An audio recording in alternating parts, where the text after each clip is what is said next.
Hey Westminster kids! Since we're all stuck at home, I figured I'd do our first ever Sunday school at home from the park. So I'm outside today. We're going to start for the next 8 weeks doing a living room Sunday school class. So you can watch a video and there will be materials in the email blast for you to use for your own Sunday school. So my first question to you today, have you ever been really super excited to see somebody? In today's Sunday school materials, you will find a story about a kid whose dad had been gone for a really long time. It is called Dad's Coming Home. So pause the video and read the story. In the story, Tim was afraid that his dad might not really come home, right? He had been gone so long that he thought, this might just be fake. He might get so excited and go and be ready for his dad, and then his dad wouldn't show up. And that would make him really sad, even more sad than if he thought he just wasn't coming home today. So I wonder if there's ever been a time when you really wanted something and it was canceled. Pause the video and talk about that time. Today we're going to hear a Bible story about one of Jesus's friends. Do you remember last week at Easter, Jesus died on Good Friday, and then he came back to life on Easter. Since Jesus is like us, he's a human being, he was able to die, and his friends were really sad, and it seemed like that was the end. And they were devastated, including Thomas. But Jesus is God, remember? And death can't hold God. God can't stay dead. So Jesus came back to life. He got in a fight with death, and he won. And that's why Easter is the best day ever. It was totally awesome. But Thomas heard about this, and he was afraid maybe it wasn't true. Thomas loved Jesus so much that he just didn't think he could handle it if it wasn't real. He didn't want a fake Jesus. He wanted a real Jesus. Just like Tim, who was afraid that his dad maybe wouldn't come home and then he would be even more sad, Thomas thought, if Jesus really didn't come back, I'm going to be so much more sad if I think he's coming and he doesn't come.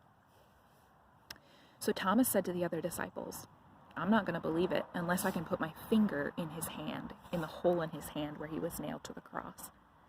He wanted to believe, but he wanted to make extra sure that Jesus was real, that this was a real, live Jesus who would come back from the dead for real. Well, a week later, Jesus came to see Thomas. Thomas was hanging out with the other disciples, and Jesus came to see them, and he said, peace be with you. Do you remember in church when we walk around and we say, peace be with you? You can say that to your family now, peace be with you. Jesus came up to Thomas and he said, look, you can put your fingers in my hands. Stop doubting and believe. Have you ever had a hard time believing what God says? I have sometimes had a hard time believing what God says. God brings us such good news that sometimes it's just hard to believe it's real. And sometimes God says things that are hard, and we don't really want to believe them. Sometimes that's true too. You know what? God can handle your questions. Right now you have big questions, and when you get older, you'll have even bigger questions. But it will be true for your whole life that no matter what you ask God, God can handle it, and God will be there to listen to you. There's no question that's too hard for God. And it's okay to wonder. It's okay to ask. It's okay to be afraid that maybe it's not true. But you know what? It always will be true. God will always be there for you. Did you notice that when Thomas doubted, Jesus came and gave him what he needed to believe? So when you ask Jesus your biggest questions, Jesus will give you what you need to believe too. You just have to ask him. So find the activity sheet called Questions for Jesus. Take some quiet time to think about your biggest questions. You can write them down, or you can just talk with Jesus about them.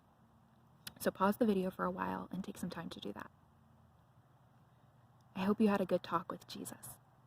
After Jesus helped Thomas to believe, Thomas said, my Lord and my God. God helped him to understand that Jesus was his Lord and Jesus was his God. And that's the most important thing for us to know about Jesus too.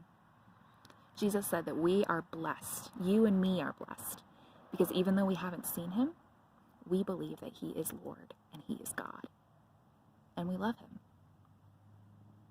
Peace be with you. I'll see you next week.